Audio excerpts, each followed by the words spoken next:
على قائد اللي عايز يقعد يتفضل. ليزر دخان اتعرضت مذيع كله بسعر الجمله هنا يا وجع. ابعت يا دولي.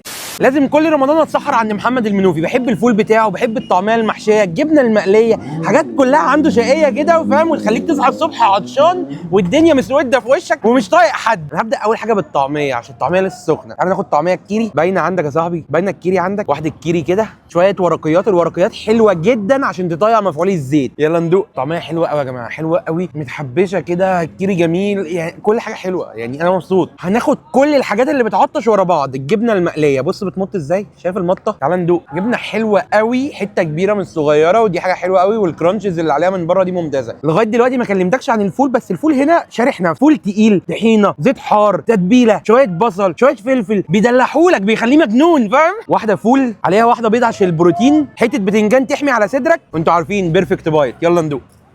دقه الفول مع دقه البتنجان مع البيض مع الطحينه مع كل الدلع ده، فاهم؟ عارف انت حاجه تخش تعمل ولو انت من ايجيبت مش من مصر زينا، فهو عنده بيض بالبيتزا ليك، وده بيكون هوت دوج وعليه جبنه رومي وعليه فلفل وعليه زيتون. تعالى ناخد حته. هو بيض هادي قوي، فانت لو انت عايز حاجات هاديه، بص هو عنده حاجات هاديه، بس انا جبت المجنون. كل حاجه عنده مجنون انا جبتها. بص بالمره برده هو عنده الجمبري اللي هو المشهور في كل حته، وعنده طعميه محشيه يا جماعه لا تفوتكم، لا تفوتكم بجد. بص كميه الحشو، كميه حشو كتيره، باينه مش عارف باينه ولا لا. بس كده ده كان ريفيو على السريع. كان معاكم هوبا. جربوا محمد المنوفي، موجود في مصر الجديده في ميدان صلاح الدين. جربوه هتحبوه. سلام عليكم.